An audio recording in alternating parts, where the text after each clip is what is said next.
Jinas itu sama dengan pusat kesadaran manusia. Minal jinnati, yang pertama adalah jin. Ini adalah fenomena yang tidak kelihatan, agar terhindar dari gangguan jin dan manusia tentang gangguan kesadaran ini. Kalau tangan ini memang milik saya, buktinya saya ingin menggerakkan, wahai tangan bergeraklah ini, maka bisa bergerak. Tetapi kalau misalnya kita ke jantung kita, wahai jantung berhentilah berdetak, nah, ternyata jantung itu tidak manut dan tidak ikut kita, berarti kita itu nggak memiliki diri kita. Siapa? Nah, kita ada yang memiliki, namanya Malikin Nas. Assalamualaikum warahmatullahi wabarakatuh. Kembali lagi bersama kami Peta, percaya itu di ujung fakta.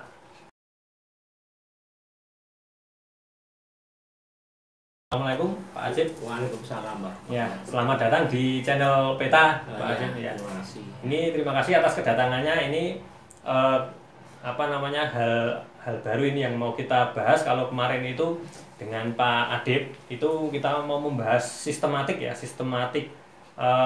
kajian mengenai bahasa ya. Tetapi kami dari tim Peta ini ingin mempunyai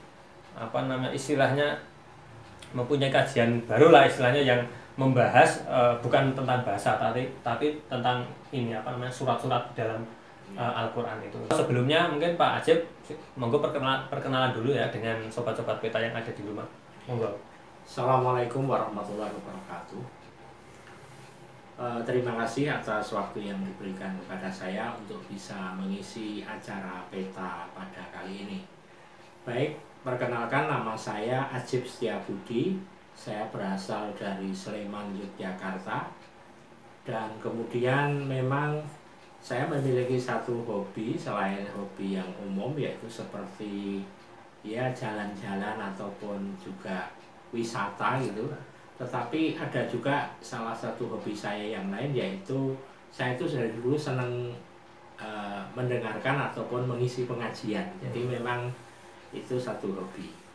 Nah, untuk kali ini saya ingin menyampaikan apa yang disebut dengan tadabbur Al-Quran. Jadi saya ingin sebetulnya pembahasan kali ini nanti bisa membahas tentang Al-Quran atau juga tentang surat-surat Al-Quran, mulai dari surat Anas begitu seterusnya ya. Kenapa demikian? Karena memang untuk tadabbur Al-Quran itu, oleh Al-Quran kita diperintahkan ya untuk mentadaburi, atau istilahnya untuk melakukan pendalaman. Jadi ini kalau kita melakukan tadabbur Al-Quran itu tidak harus ya kita harus memiliki sekian disiplin ilmu ya. Karena apa? Karena tadabbur ini disuruh oleh Allah untuk kita. Beda kalau misalnya tafsir ya. Kalau tafsir itu kan, wah, apakah kamu sudah cukup ilmunya untuk biasanya gitu ya. Oleh karena itu kita pakai saja tadabbur Al-Quran dan kita berusaha memahami dari pesan-pesan yang telah disampaikan oleh Allah itu pada kita. Itu saja Mas. Oke, sedikit banyak itu memang untuk memahami ayat-ayat atau surat-surat di dalam Al-Quran itu kebanyakan masih menggunakan terjemah. Padahal terjemah itu sendiri juga mempunyai keterbatasan bahasa, atau mungkin kadang membingungkan juga, terjemahannya kok seperti ini. Kadang juga kemarin di channel yang lain dibuktikan oleh Pak Adib itu terjemah yang satu dengan terjemah yang lain itu saling bertolak belakang lah. Barangkali ini nanti pada pertemuan ini mungkin surat dari surat Anas ya.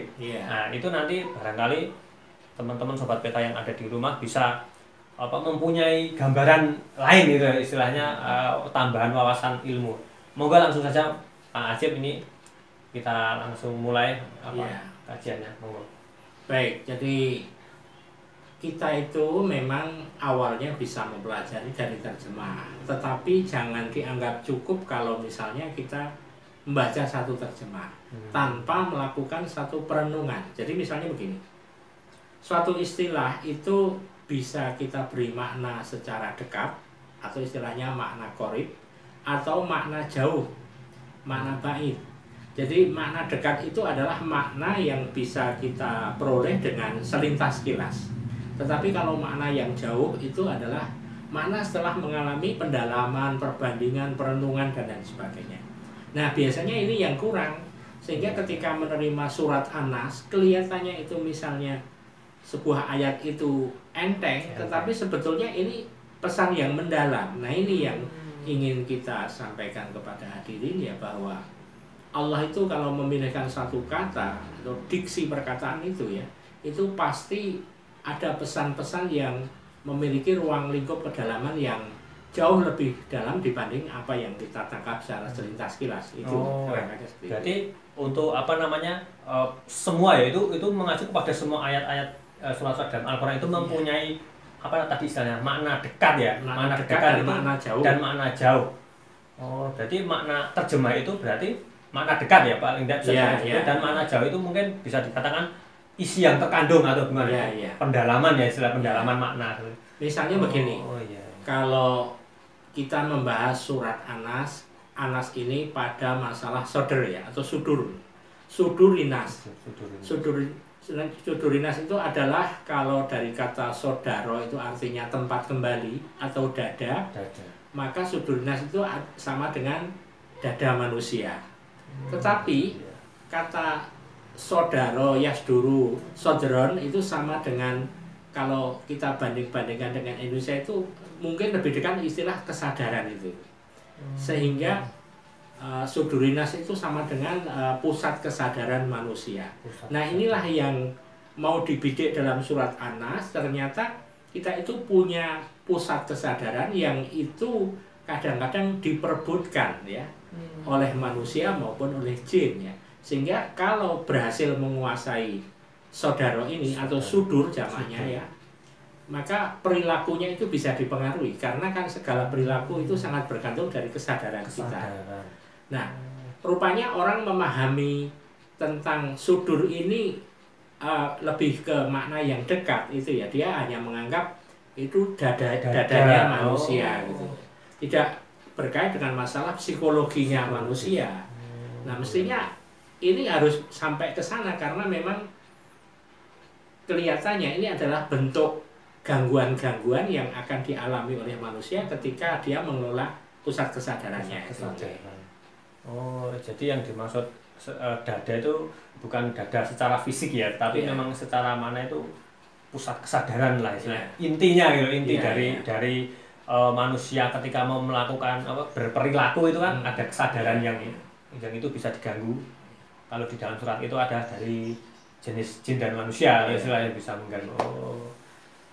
Jadi Mas, pusat kesadaran kita ini rupanya letaknya itu sangat strategis. Kalau siapapun yang berhasil menguasai pusat kesadaran, dia akan menguasai perilaku manusia itu. Maka perlu dibicarakan surat An-Nas ini. Kira-kira seperti itu. Saya tulis di sini saja. Ini kita tulis misalnya kalau pakai bahasa Indonesia itu sadar ya, atau sudurinas.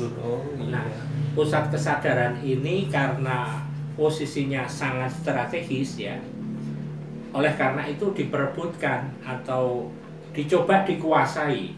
Nah, di dalam surat An-Nas ini kita mendapat informasi yang menguasai itu pertama minal jinnati, yang pertama adalah jin. Kemudian yang kedua itu adalah nas ya. Jadi ini adalah fenomena yang tidak kelihatan, sedangkan manusia ini adalah reguler ya, makhluk yang kelihatan. Dia bisa mempengaruhi kesadaran ini ya melalui macam-macam ya, melalui intimidasi, melalui teror, melalui ancaman, melalui ini, dengan segala upayanya itu akan bisa mempengaruhi kesadaran manusia.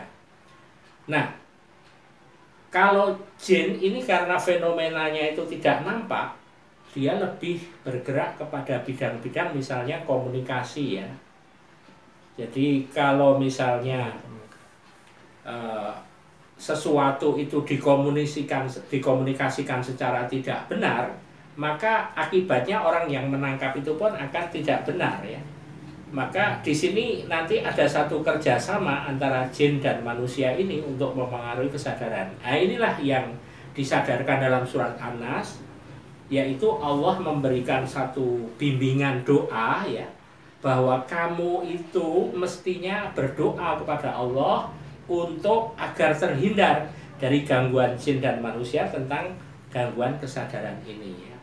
Maka dipilihlah istilah a'udzu birabbinas ya. Saya berlindung kepada Rabbinas. Rabbinas. Kemudian yang kedua a'udzu bi rabbi malikinas, bi malikinas ya. Ini Malik ya. Kemudian yang terakhir itu a'udzu bi malikinas bi ilahinas. Nah ini. Nah, ini tiga istilah Rob, Malik, dan Ilah ini diminta untuk dijadikan permohonan atau doa ya. Kenapa? Karena supaya pusat kesadaran kita itu menjadi teguh ya. Pertama dia sadar bahwa kita itu punya apa yang disebut dengan Rob Binas. Jadi kalau Rob itu misalnya kita sering mengenal tarbiyah itu ya, dari kata Rob juga, dan juga misalnya istilah yang lain juga itu kaitannya dengan misalnya kalau kita berdoa Allahumma, berdoa kepada orang tua itu ya, Allahumma firli wali walidayya warhamhuma kama robbayani ya, itu juga pakai Rob.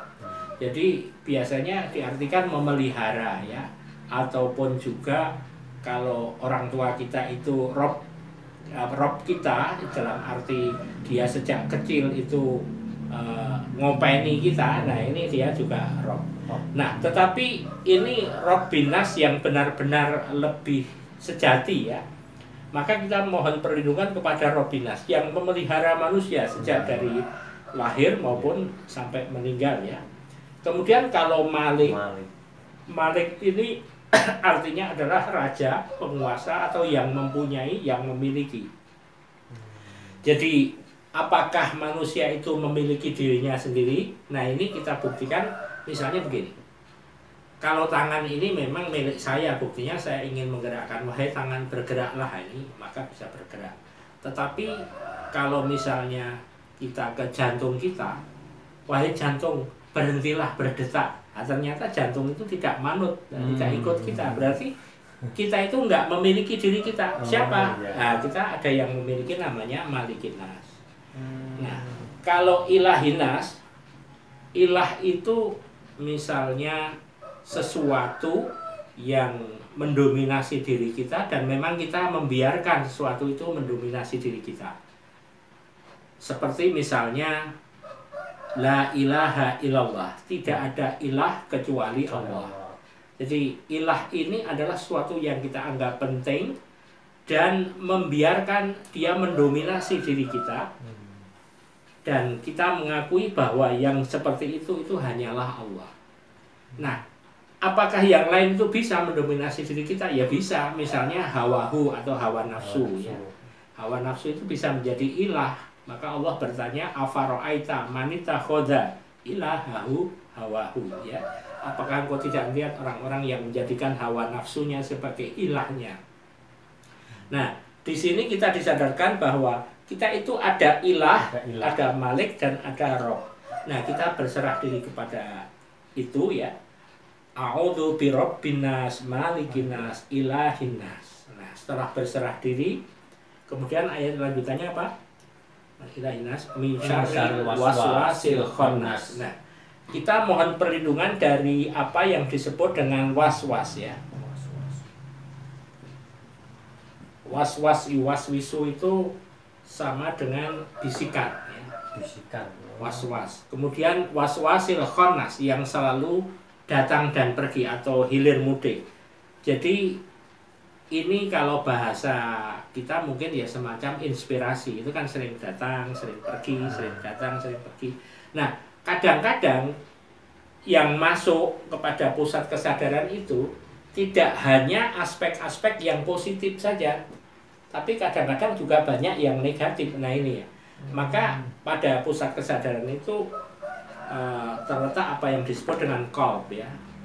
Kolb atau kolbun itu hati itu memang bisa positif, bisa negatif, dia mudah terbolak-balik ya. Maka kalau kita berdoa itu kan ya muqallibal qulub, wahai yang membolak-balikkan hati, sabit qalbi ala dinik ya. Kembalikan hati ini kepada din engkau atau Islam ya, din Islam. Nah, jadi di sini was-was ini memang kadang-kadang itu kalau kita tidak menyadari itu gampang terganggu aspek-aspek negatif. Nah, kalau sudah begitu, ini akan dikuasai oleh kombinasi jin maupun manusia ini ya. Katakanlah misalnya tentang kenapa muncul apa yang disebut dengan Islamofobia ya. Islamofobia atau apa ini ya? Ketakutan terhadap Islam ya. Ini kan sesungguhnya persoalannya pada aspek was-was itu ya. Was-was yang mengganggu pusat kesadaran. Jadi Islam misalnya dipahami sebagai terorisme atau pengembang terorisme ya. Itu Islamofobia yang populer di kita ya. Nah, akibatnya nanti lebih mendalam lagi, terorisme itu orang yang berjenggot, kemudian yang celananya cingkrang, terus bercadar dan seterusnya, ini menjadi turunan-turunannya ya. Nah, semuanya ini itu akan dipahami oleh kesadaran ini, dianggap benar ya, kalau tidak ada penjernihan ya, tidak ada penjernihan dari hasil kita belajar ya, itu akhirnya akan tenggelam ke sana. Kemudian aspek-aspek yang lain ya, pemahaman-pemahaman konsep kita tentang dinul Islam ya, seperti misalnya memahami jin, memahami manusia, atau memahami istilahnya jannah, surga, ataupun nar, neraka. Nah, ini karena kita hidup di alam yang sudah terkontaminasi ini ya, maka tidak jernih. Misalnya surga. Nah, ini ya. Surga itu apa? Ada yang mengatakan surga itu dari kata sewarga gitu ya. Surga loka atau ada surga. Tetapi kadang-kadang juga surga itu justru tempat-tempat pelacuran, itu juga disebut surga dunia. Ya. Maka pengertian surga ini sangat luas sekali, di masing-masing agama nanti bisa berbeda. Termasuk yang diajukan oleh Al-Quran ya, maupun dijelaskan oleh Rasulullah ya. Kalau kita lihat, Rasulullah pernah mengatakan baiti jannati, rumah tanggaku adalah surgaku. Ya, artinya ternyata Rasulullah memahami surga itu tidak hanya setelah mati, tapi ketika hidup juga bisa memahami surga ya. Ketika keluarganya itu bahagia, sejahtera, itu surga fid dunya.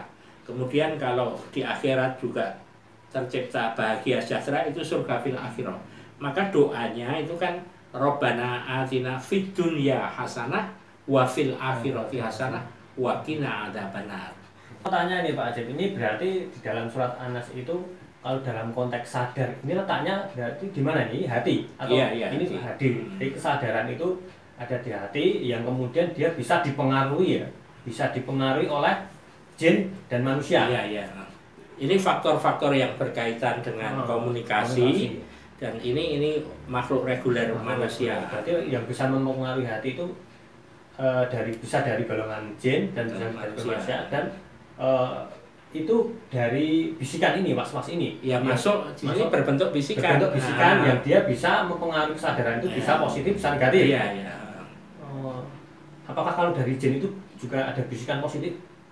Kalau manusia bisa ada bisikan positif negatif. Kalau dari jin itu, kalau dari jin dan manusia yang disebut di sini ini lebih banyak ke negatif. Makanya kita diminta untuk beristiadah itu, bertawud, mohon pertolongan Allah itu ya. Berarti untuk agar terhindar dari bisikan-bisikan ini, makanya disuruh ini ya, a'udzu birabbin nas, malikin nas, ilahin nas.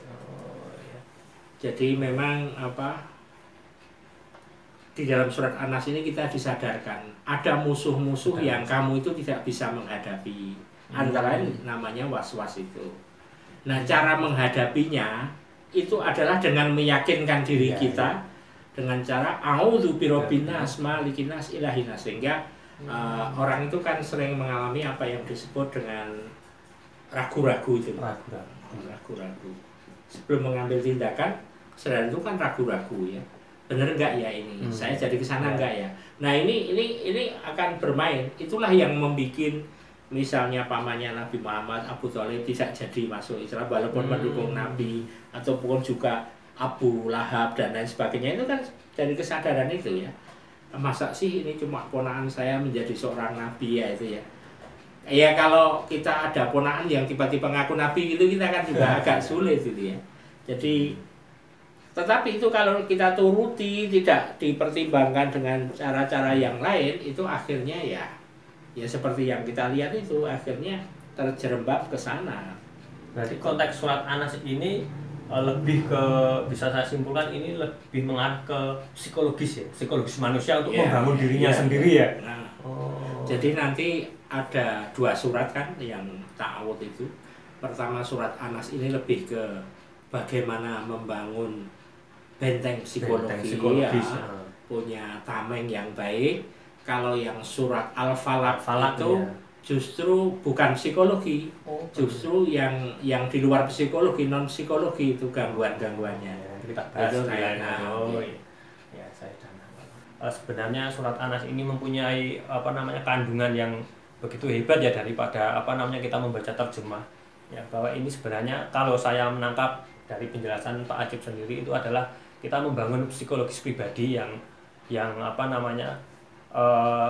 kalau dikatakan itu self healing atau apa ya, self healing itu kita memperkuat pertahanan diri dengan berlindung lah, dengan rob, dengan maliki, itu semacam kita harus menyadarkan diri istilahnya. Oh ternyata kesadaran kita itu harus jangan terpengaruh lah dengan jangan tunduk lah terhadap ancaman atau mungkin itu apalah istilahnya dari jin dan ini kan gini, kalau gambaran dalam praktek ya, ini bisa berbentuk surat kabar, bisa berbentuk radio, televisi, internet gitu. Semuanya itu kan mempengaruhi manusia, hati kesadaran manusia. Nah, itu semuanya tidak bermakna apa-apa kalau kita beristiadah gitu ya. Jadi tetap kita akan bersih-bersih saja, karena ini walaupun gangguannya ini sangat banyak dan masif sekali dalam kehidupan kita, itu tidak akan apa-apa kalau kita rob binasnya kuat, malikinasnya kuat, ilahinya kuat. Jadi self healingnya itu betul-betul kuat, itu tidak akan menjadi orang yang ragu-ragu, akan menjadi takut atau anxiety atau cemas itu ya, dan juga menjadi tidak berani dan lain sebagainya. Jadi sifat-sifat psikologi itu insya Allah bisa hilang dengan Anas ini ya. Bukan seperti kalau pemahaman yang umum itu Anas itu kan kalau misalnya kena santet itu terus baca surat Anas sekian kali, atau kena sihir gitu ya. Ya itu salah satu bagian kecil saja sebetulnya ya. Tetapi yang lebih besar dan lebih real dalam hidup kita itu ya ada surat kabar, ada media sosial, ada internet, macam-macam yang semua mengganggu kejiwaan lah itu bisa dinetralisir dengan a'udzu birabbinas malikinas ilahinas. Itu saja Mas. Kurang lebihnya mohon maaf. Akhirul kalam. Wassalamualaikum warahmatullahi wabarakatuh. Waalaikumsalam warahmatullahi wabarakatuh.